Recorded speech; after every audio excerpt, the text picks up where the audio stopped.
వసుదేవసుతం దేవం కంసచాణూరమర్దనం దేవకీ పరమానందం శ్రీకృష్ణం వందే జగద్గురుం. మహాభక్తులారా, మనందరికీ కూడా ఇప్పుడు 7 జన్మల నుంచి పెళ్ళం వస్తుందంటారు. అంటే రుణానుబంధ రూపేణ పశుపత్ని సుతాలయ, ఒక భార్య 7 జన్మల నుంచి క్యారీ ఫార్వర్డ్ అవుతుంది. అలాగే పిల్లలు కానీ, రుణాలు, శత్రువులు, వీళ్ళంతా కూడా మరి ఈ 7 జన్మల నుంచి వచ్చినటువంటి ఆస్తులు మనకు కూడా రావు. ఏమొస్తాయో తెలుసా? పాప పుణ్యాలనే ఆస్తులు వస్తాయి. మనం అంతకుముందు సంపాదించినటువంటి వాడుని నోరు వీడు నోరు కొట్టేసి భూ కబ్జాలు చేసేసి ఇవన్నీ చేసినవి అన్నీ అక్కడ ఉండిపోయినాయి, మన వారసులకు ఇచ్చేసాం. అయితే దానికి సంబంధించినటువంటి ఆ కర్మలు చేసాం కదండి, ఆ ఫలితాలు మాత్రం పుణ్యమైతే పుణ్య ఫలితాలు, పాపాలైతే పాప ఫలితాలు మనకు కూడా వచ్చేస్తాయి ఈ జన్మలంతా కూడా. కాబట్టి ఇప్పుడు గరుడ పురాణం అనేటటువంటిది ఒకటి ఉందని మనకు తెలుసు. యముడు చక్కగా నచికేతుడికి జన్మ రహస్యాలన్నీ కూడా చెప్పాడు. గరుడ పురాణంలో ఏ శిక్షకి ఏదో, మరి ఏ పాపానికి ఏ శిక్ష వేస్తారు, ఏ పుణ్యానికి ఏది లాభం జరుగుతుంది, ఇవన్నీ కూడా వర్ణించబడ్డాయి.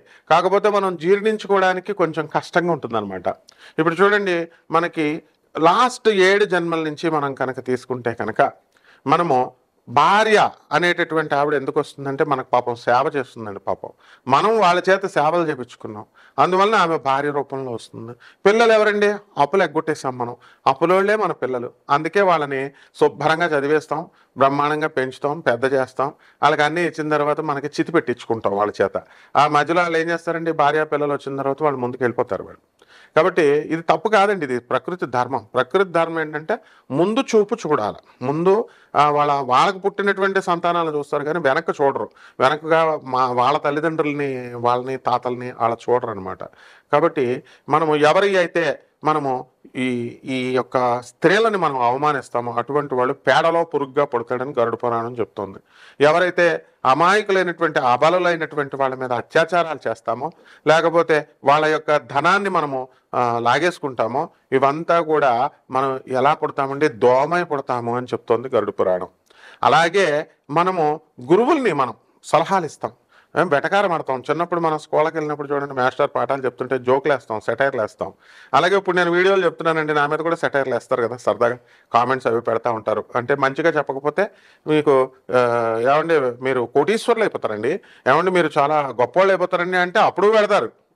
ఏమంటే ఈ రాశి వాళ్ళు మేము చాలా సంవత్సరాల నుంచి చూస్తున్నాం, మాకు అవ్వట్లేదు అని అప్పుడు పెడతారు. ఒకవేళ ఒరే నాయన ఉన్నట్టు చెప్పామనుకోండి, ఇలా జరుగుద్దురా నాయన, ఇప్పుడు గరుడ పురాణం లాంటి విషయాలు మనం ఎప్పుడూ సత్యమే చెప్తాం. అయితే అప్పుడు ఏం చేస్తారండి? వీడెక్కడ దొరికాడరా బాబు, మళ్ళీ వచ్చాడు వీడు అని చెప్పేసి ఎక్కడ దొరికాడరా అని కామెంట్లు పెడతారు. ఇట్లాంటివన్నీ కూడా తప్పమ్మా. అందువలన గురువుల్ని కనుక ద్వేషిస్తే ఆయుక్షీణమవుతుంది, అదృష్టహీనులు అయిపోతారు. అందువలన చాలా నష్టాలు జరుగుతాయి. మా నోటితో చెప్పకూడదు, ఎందుకంటే చెప్తే అలేకే చిట్టి పికిల్స్ లాగా అయిపోద్ది అనమాట మీ బతుకులన్నీ కూడా. అందువలన కంపల్సరీ మీరంతా కూడా మీ గురువులు అంటే ఎవరైనా మీకు పాఠాలు చెప్పినోడు, మీ అమ్మని మీరు తిట్టుకుంటారా? మీ నాన్న మీరు తిట్టుకుంటారా? మీకు పాఠాలు చెప్పిన మేస్టర్ని తిట్టుకుంటారా? ఒక మహానుభావుడు నాకు పెడతాడు, ఏమన్నా మీరు సోదెక్కి వేసేస్తున్నారండి బాబు. మరి ఇక్కడ మీరు జాతక రాశి ఫలాలు పాయింట్ చెప్పట్లేదండి. మహానుభావ, మహాపురుషోత్తమ, నీ వంటి గొప్పవాడు గురువులకి సలహాలు ఇవ్వకూడదు నాయన. ప్రొఫెసర్ నేను, మరి సలహాలు ఇస్తే ఎట్లా? అక్కడ మంచి అంటే నువ్వు చాలా కోటీశ్వరుడు అయిపోతావు, నువ్వు చాలా గొప్పవాడు అయిపోతావు అని చెప్తే నువ్వు ఏం దానాలు చేసావు? నువ్వు పూర్వజన్మలో దానాలు కూడా చేయాలి కదా. ఈ జన్మలో ఏం చేసావు చెప్పు? అనాథలకి ఎవరికి చేసావు? దానాలు చేయవు. పంతులకు మాకు ఫీజు ఇవ్వవు, తర్వాత సలహాలు మాత్రం ఇస్తాం. అసలు మేము స్క్రోల్ చేసే నెంబర్ ఎందుకు వేస్తాం? పాపం నిత్య అవసరంలో ఎవరైతే బాగా కష్టంలో ఉంటారో వాళ్ళు పాపం వాళ్ళ సజెషన్స్ అడిగి మా సలహాల ప్రకారం వింటారని. అన్కండిషనల్గా నాన్ కమర్షియల్ ఆస్పెక్ట్తో మనం డబ్బులు తీసుకోకుండా ఫ్రీగా చెప్పేటటువంటి జ్యోతిషానికి నీలాంటి వాళ్ళు ఎందుకు సలహాలు చెప్తారు నాయన? కాబట్టి చాలా దారుణమైనటువంటి నరకానికి వెళ్ళిపోతావు నువ్వు. ఎంత అంటే మామూలుగా వ్యాధి, ఆ జ్యోతిష్యాన్ని కానీ, గురువుని కానీ, వైద్యుడిని కానీ ఎవరైతే ద్వేషించినా, వాళ్ళకి సలహాలు ఇచ్చినా వాళ్ళంతా ఏమైపోతారో తెలుసా? ఆయుక్షీణం అయిపోతారు, అదృష్టహీనులు అయిపోతారు. అండ్ డాక్టర్ని కనుక ద్వేషించినట్లయితే వాడు పైకే పోతాడు. కాబట్టి భయపెట్టడాలు గీపెట్టడాలు ఉండవు, మనదంతా స్ట్రైట్ ఫార్వర్డ్. కాబట్టి ఈ యొక్క ఎవ్వరి అయితే పుస్తకాలు దొబ్బేస్తారు చాలా మంది, చూడండి దొంగ పువ్వులు దొబ్బేస్తారండి. తెల్లవారుజామున 5ంటికి లేచి పాపం ఓనర్ చెట్లు పోసుకొని నీళ్లు పోసుకొని చెట్లు అంతా చేస్తే కవర్లు వేసుకొచ్చి వాకింగ్ అని చెప్పి వాళ్ళు మొత్తం అసలు ఓనర్కు 2 పువ్వులు ఉంచండి మొత్తం కోసేస్తారు. అప్పుడు ఏమవుతుందో తెలుసా అండి? మీరు చేసే పుణ్యం అంతానేమో ఓనర్కి పూజల వల్ల వచ్చే పుణ్యం, మీకేమో పాపమే, దొంగతనం పాపమే. తర్వాత ఏమైపోతారండి మీరు? మిడతైపోతారు. గరుడ పురాణం చెప్తుంది. మా గురువుగారు గరికపాటి నరసింహారావు గారు కూడా దొంగ పూలు కొయ్యొద్దమ్మా అని చెప్పారు. అప్పటి నుంచి కొంత తగ్గింది. ఇంక మా మిగతా వాళ్ళు కోసేస్తున్నారు అనుకోండి, చాలా నరకాలకు వెళ్ళిపోతారండి బాబు. దొంగ పూలు కొయ్యకూడదండి. అలాగే ఇక ఇంట్లో ఇంట్లో పెట్టుకుంటారు నమ్మకంగా. ఇంట్లో పెట్టుకుంటే నమ్మకంగా ద్రోహాలు చేస్తారు. బాయ్ ఫ్రెండ్స్ కోసం, మరి వీళ్ళు గర్ల్ ఫ్రెండ్స్ కోసం ఈ యూత్ ఏం చేస్తారంటే ఇంట్లో పెడితే డబ్బులు దొబ్బేస్తారండి బాబు. బంగారము డబ్బులు దొబ్బేస్తారు. మరి అది ఎవరి మీదకి వెళ్ళిపోద్ది? పాపం ముసలోళ్ళు ఉంటారు కదా, వాళ్ళకి ఏదో తిండి పెడతా ఉంటారు కదా, ఆ ముసలోళ్ళ మీదకి వెళ్ళిపోద్ది. ఆ ముసలోళ్ళని తిట్టేస్తారు వీళ్ళు, ఇంటి యజమానులు. మనవరాలని మనవడిని ఏమనలేక. కాబట్టి ఇలాంటివన్నీ కూడా మహాపాపాలు అయిపోయి నెక్స్ట్ జన్మలో వికలాంగులు అయిపోతారు. ఇది అన్ని గరుడ పురాణం అన్ని క్లియర్గా చెప్తుంది. కాబట్టి ఇవన్నీ సరదాగా చెప్పేది కాదు నాయన. భయపెట్టాల్సిన, ఇప్పుడు మేము భయపెట్టామనుకో మేము కూడా రౌరవాది నరకాలకు వెళ్ళిపోతాం నాయన. భయపెట్టేది లేదు. ఉన్నది ఉన్నట్టు చెప్పకపోతే రౌరవాది నరకాలే మాకైనా సరే.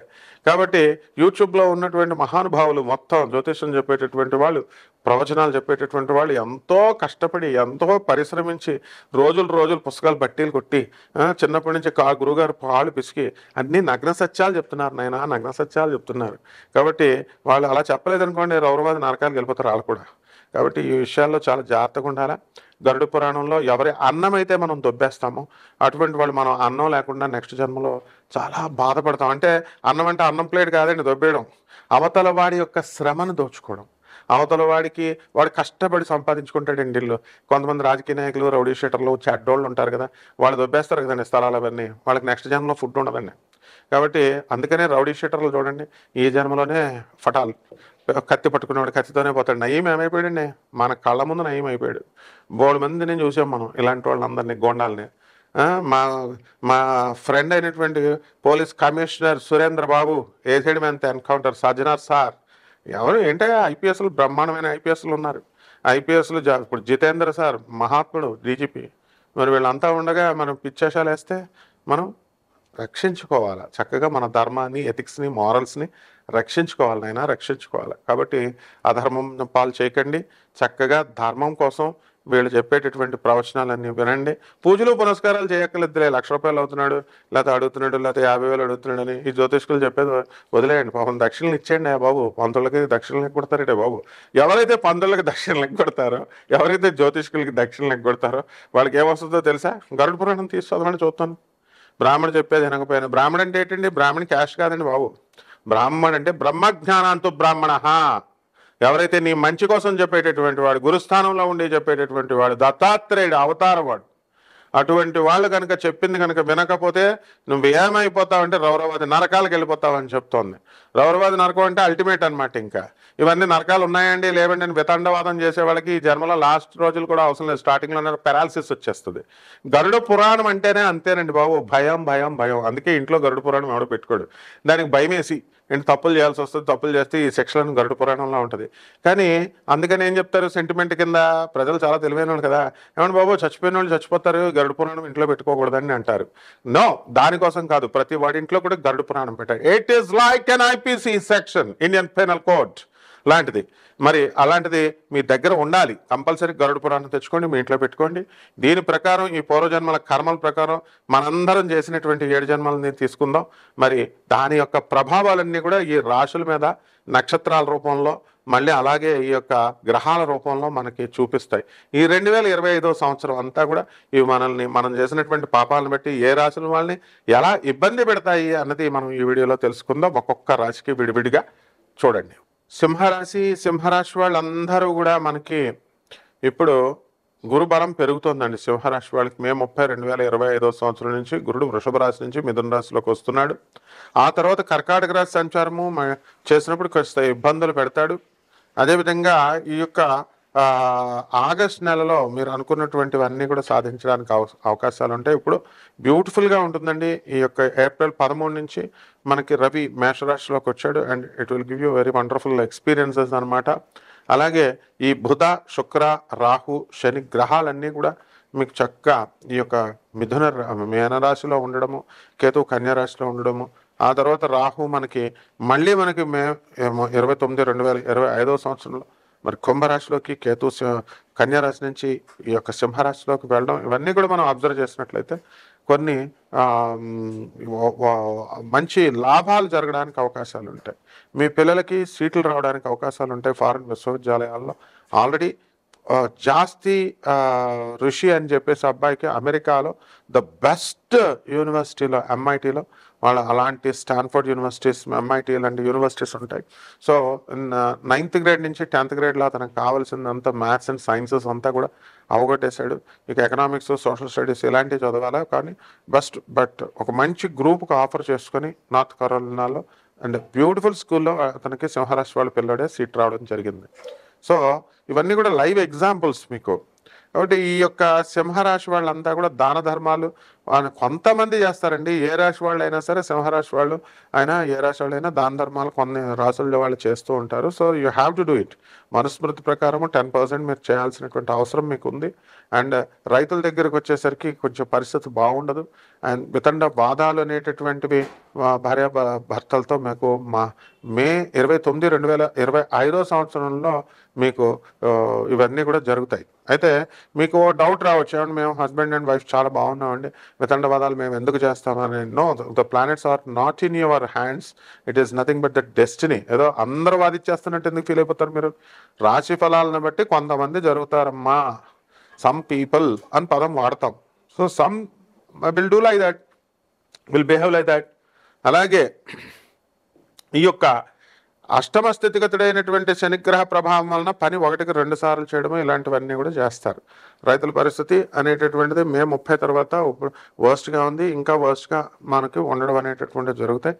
అండ్ ఇల్లు కొనాలి అనుకునేటటువంటి వాళ్ళు ఇల్లు కొంటారు, స్థలాలు కొనుక్కునే వాళ్ళు స్థలాలు కొంటారు. మీరు దాన ధర్మాలు చేసిన వాళ్ళు నాకు కాల్ చేయండి తర్వాత, ఏమంటే మేము ఎంత దానం చేసామని. అంతేగాని ఏమంటే మీరు సోద ఎక్కువ చెప్తున్నారండి, స్ట్రైట్ ఫార్వర్డ్గా ఉండాలండి, ఇలాంటి చెత్త సలహాలు నాకు ఎవ్వరు కూడా చెప్పొద్దు.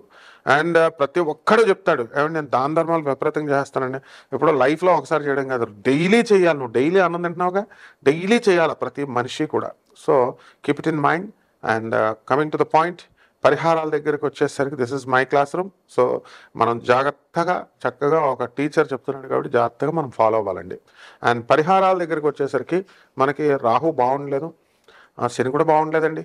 కాబట్టి రాహు జపం చేయండి, రాహు స్తోత్రాలు చదవండి, రాహు కిలోంపావు మినుముల్ని ఆవుపేట రంగు ఉన్నటువంటి వస్తువుల నుంచి పేద బ్రాహ్మణులకి శనివారం నాడు ఉదయం 8 గంటలకు దానం చేసుకోండి.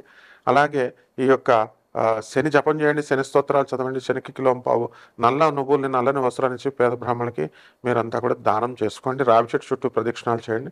చేసేసి తర్వాత మీరు చక్కగా బ్రహ్మాండంగా ఉంటుంది. అండ్ కాలింగ్ చేసేటప్పుడు మీరు కేవలం నా ఒక్క వీడియో చూసి చేయొద్దు. ఇది ఎంత ఉంటుందండి, ఒక 10 నిమిషాల వీడియోలో మీరు నా గురించి ఏం తెలుస్తుంది? గో బ్యాక్, కొన్ని వేల వీడియోస్ ఉన్నాయి. ముల్లపూడి సత్యనారాయణమూర్తి అని కొట్టండి.